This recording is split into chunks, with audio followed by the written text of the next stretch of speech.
العالمين والصلاة والسلام على رسول الله وعلى آله وأصحابه أجمعين. أعوذ بالله من الشيطان الرجيم. يسألونك ماذا ينفقون قل ما أنفقتم من خير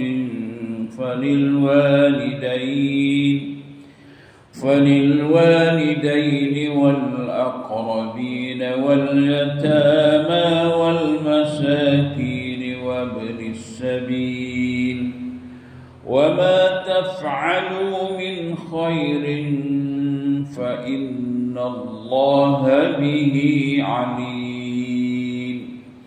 صدق الله العظيم. Surah Al-Baqarah ayat 215.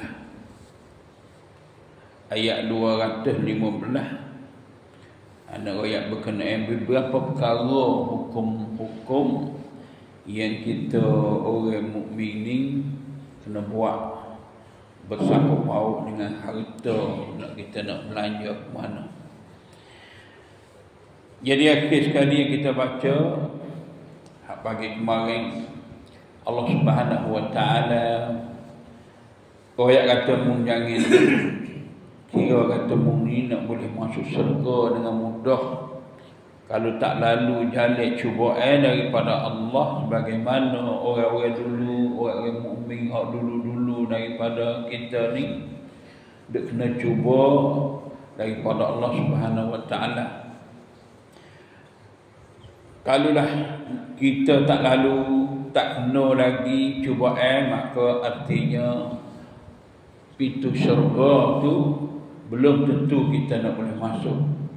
Kerana takut-takutnya bila jumpa dengan cubaan daripada Allah Subhanahu Wa Taala hak berat-berat tu, kita sanggup tukar agama yang kita nak pegang semata-mata nak lepas daripada cubaan itu, bala itu. Orang-orang dulu walaupun tubuh badan ni kena kerak, kena bergaji belah dua pun, diseksa belah mana pun mereka tetap. Itu cubaan daripada Allah, jaminan dia adalah syurga. Adapun ayat yang kita akan baca ni pergi kepada tajuk lain sikit berkenaan dengan harta. Yas'alunaka madza yunfiqun. Mereka bertanya kepadamu wahai Muhammad tentang apa yang mereka nafkahkan. Maknanya tanya Nabi kita, pakak tanyalah orang mukmin, hey harta kita ni kita nak beri, nak belanja ke mana, ke siapa kata hak molek yang afdal. Ni maknanya nafkah ni, belanja ni, sedekah ni hak sunat lah ni, bukan hak wajib. Kalau hak wajib tu ya ada dah orang-orang yang nak terima sedekah, iaitu sedekah wajib ni zakat adalah zakat hak kita kena keluar daripada harta kita tu. Ya ada dah orang-orang yang tertentu yang jelas dalam Quran. Adapun sini ni berkenaan dengan kita nak sedekah harta kita, nak belanja harta kita, hak tak jadi wajib. Ayat ni sebenarnya turun ayat ni mari sebagaimana yang dicerita oleh Ibnu Juraij bahawa ayat ni turun ketika mana ada sebahagian orang-orang mukmin ni tanya kepada Nabi sallallahu alaihi wasallam, nak pergi ke mana kita nak infak ni, harta ni nak pergi ke siapa? Infak mana belanja? Nak tubik kita nak belanja kepada anak kita, belanja kepada orang-orang saing kita, orang-orang hak kita suka ke dia, nanti belanja. Infak ni banyak. Infak ni mana jalan nak keluar gitu banyak. Jadi bila lah Nabi ditanya Tuhan perintah kepada Rasulullah, kepada orang mukmin, qul ma anfaqtum min khair. Dia kata, jawablah apa saja harta yang kamu nafkahkan, hendaklah diberi kepada hak baik-baik. Hak kita nak nafkah, nak buat kebajikan tadi, orang hak kita patut beri mula-mula sekali, falil walidain, maka berilah kepada dua ibu bapa. Dua ibu bapa tua, dua ibu bapa yang cara kita, hak ni biasa kita dah beri dah. Ramai-ramai daripada kita ni orang yang kena jasa ibu bapa, maka dia tak akan tinggal ibu bapa dia, kecuali orang-orang yang deraka pada dua ibu bapa. Man aqqa walidayhi fala yasum raihatal jannah. Siapa-siapa yang deraka dua ibu bapa, dia tak akan bau syurga, tak bau masuk jauh, bau dak. Itu pada orang-orang yang deraka dua ibu bapa. Jadi kita semua alhamdulillah, kita ni adalah orang yang beriman. Hak ni dua ibu bapa kita sanjung tinggi, kena pikul dan kena beban. Orang yang ada jagalah sebaik-baiknya. Adapun orang ibu bapa tu dah tinggal gidah, maka kita tak boleh nak bantu dah dia kecuali dengan doa saja. Kerana doa ni lah yang akan sampai kepada dua ibu bapa kita. Minta beri ibu bapa kita tu, kalau ada berat dalam kubur, perengeh sikit. Jangan duduk seksa sangat. Minta rahmat daripada Allah Subhanahu Wa Taala. Selepas pada dua ibu bapa ni, Allah kata wal aqrabin, dan waris-waris kerabat, waris-waris kakak. Jadi kita nak belanja harta kita. Yang kadang-kadang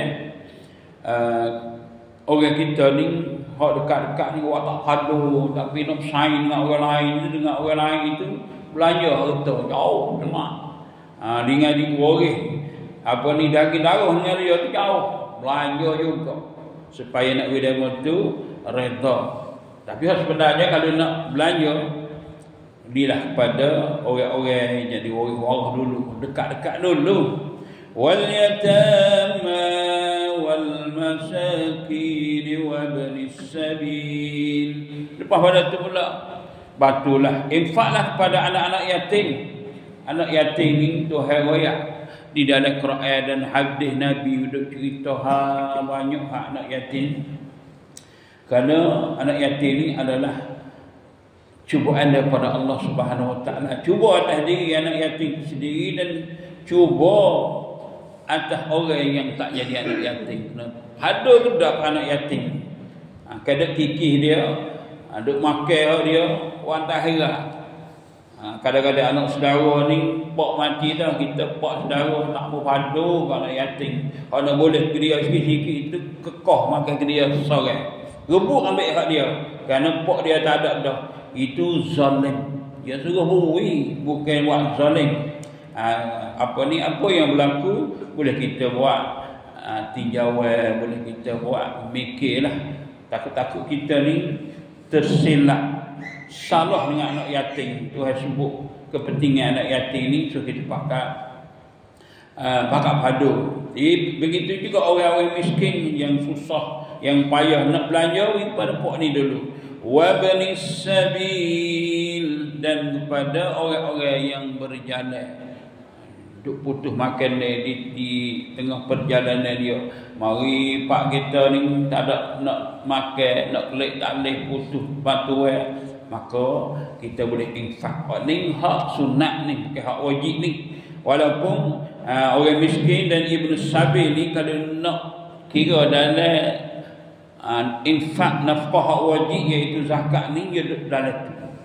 Adapun ibu bapa ada, mu nak bayar zakat kepada ibu bapa mu dulu tak ada, zakat ada. Ibu bapa tak ada, kecuali orang miskin, orang fakir, orang ibnu sabil, ada lain-lain 7-8 perkara yang Tuhan royak mai kepada kita.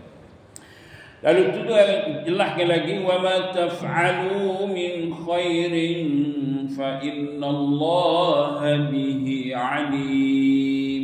Dan apa saja kebajikan yang kamu buat, wa ma taf'alu, benda yang jadi kebajikan tu, hak molek-molek, hak comel-comel, mung tak usah bosan lah. Tuhan nak ayat dalam ayat ni, mung tak usah bosan lah. Takut Tuhan tu tak tanda, takut Tuhan tu tak tahu, takut Tuhan tu tak malah. Fa innallaha bihi alim, maka sesungguhnya Allah Maha mengetahuinya. Kalau hak baik, buatlah, walaupun manusia tak tahu, tapi Allah tahu. Itulah satu ayat yang kita baca ni. Mudah-mudahan ayat dengan ayat ni jadi kita ni manusia yang suka infak atau belanja pada jalan-jalan yang baik untuk kita cari keridhaan Allah Subhanahu wa taala, selamat dunia dan selamat akhirat. Subhanallah wa bihamdihi, subhanakallah wa bihamdiha, asyhadu an la ilaha illa anta, astaghfiruka wa atubu ilaik.